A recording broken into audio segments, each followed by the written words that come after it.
Picture yourself in a forward observation post somewhere along the Somme in the autumn of 1916. The air hangs heavy with moisture and the acrid tang of cordite. Your uniform is soaked through, your hands are numb, and, honestly, you haven't felt truly warm in 3 days. But the greatest danger isn't the cold, it's the smoke. One telltale plume rising from your position, and within minutes, enemy artillery will rain down on your coordinates. This is why the soldiers of the Great War became masters of an ancient art, the smokeless fire. When we think of smokeless technology on the battlefield, most historians point to the revolutionary nitrocellulose powders that replaced black powder in the 1880s. The French poudre B and British cordite transformed warfare by eliminating the thick grey clouds that once obscured entire battlefields. Suddenly, riflemen could see their targets through the clearing haze and, more crucially, their positions weren't immediately betrayed by billowing smoke. But there was another smokeless revolution happening in the trenches, one born not from chemistry labs but from desperate necessity and forgotten woodcraft knowledge passed down through generations of hunters, trappers, and indigenous peoples. The men huddled in muddy dugouts and forward saps understood a fundamental truth: incomplete combustion kills. When wood burns inefficiently due to moisture, poor airflow, or low temperatures, it produces visible smoke laden with particulates. This smoke doesn't just give away your position. It tells the enemy exactly how many men you have, what you're cooking, and how long you've been there. German snipers and artillery spotters were trained to watch for these telltale signs with the patience of hawks studying a field for mice. Soldiers on both sides independently rediscovered what the Lakota and Dakota peoples had perfected centuries earlier, the fire pit that breathes like a living thing.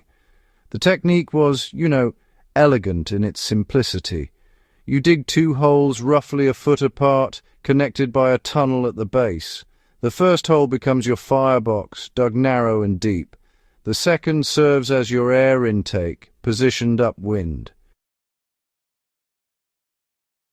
When properly constructed, this system creates a natural draft that pulls oxygen through the tunnel and up through the burning wood, creating temperatures hot enough to consume nearly all the smoke-producing compounds before they can escape into the air.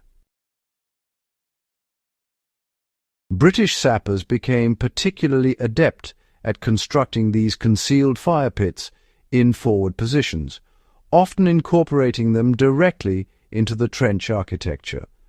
The pit would be dug into the forward wall of a communication trench, with the air intake tunnel extending back toward friendly lines. The fire itself burned below ground level, completely hidden from enemy observation. The small amount of heat, shimmer, and nearly invisible vapor that escaped could be further diffused by timing cooking to coincide with morning mists, or by positioning the pit beneath whatever scraps of timber or corrugated iron form the trench roof. But the pit alone wasn't enough. The fuel mattered just as much as the design. Soldiers learned through trial and, honestly, costly error that wet wood meant death. They became connoisseurs of fuel, scavenging the shattered landscape for the driest materials they could find. Shattered timbers from destroyed buildings, the inner heartwood of blast-broken trees, old fence posts that had aged and dried for years, these became precious commodities. The wood would be split into pieces no thicker than a finger, then split again, exposing the dry interior. Some units kept reserves of kindling wrapped in oilcloth or tucked into the few dry corners of their dugouts, treating it with the same care they gave their rifle bolts and iron rations. The most experienced soldiers developed an almost supernatural ability to read their environment for fire-building opportunities. They understood that a sloping bank offered natural concealment and draft control. They recognized that dense overhead cover from remaining tree canopy or fog could disperse the minimal smoke produced by a well-tended fire. They knew that hardwoods like oak and ash, when properly seasoned, burned hotter and cleaner than softwoods. They learned that starting small, just a handful of the finest, driest tinder, and building gradually allowed them to establish the high temperatures necessary for complete combustion before adding larger fuel. There were other tricks too, knowledge that flowed through the trenches in whispered conversations during stand to and stand down. Some men swore by feeding the fire in a star pattern, pushing the ends of longer sticks inward as they burned, concentrating the heat and controlling the rate of combustion.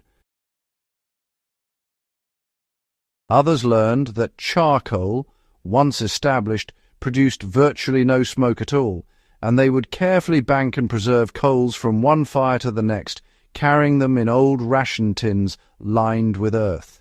These glowing embers could be nursed back to life hours later with dry tinder and patient breath, eliminating the most smoke-prone phase of fire starting entirely. Today, when you build a Dakota fire pit in the back country or carefully select seasoned hardwood for a low-signature camp, you're practicing skills that once meant the difference between a hot meal and an artillery barrage, between survival and detection. These soldiers, cold and exhausted in their muddy trenches, mastered principles of combustion efficiency that many modern campers never learn. Their ingenuity under pressure reminds us that true fieldcraft isn't about having the latest gear. It's about understanding the fundamental principles of fire, air, and fuel, and applying them with precision and purpose. If you value self-reliance, historical knowledge, and the timeless skills that have kept humans alive in the harshest conditions imaginable, subscribe to Fieldcraft Chronicles. Share this with anyone who understands that the lessons of the past aren't just history. They're a survival manual for an uncertain future.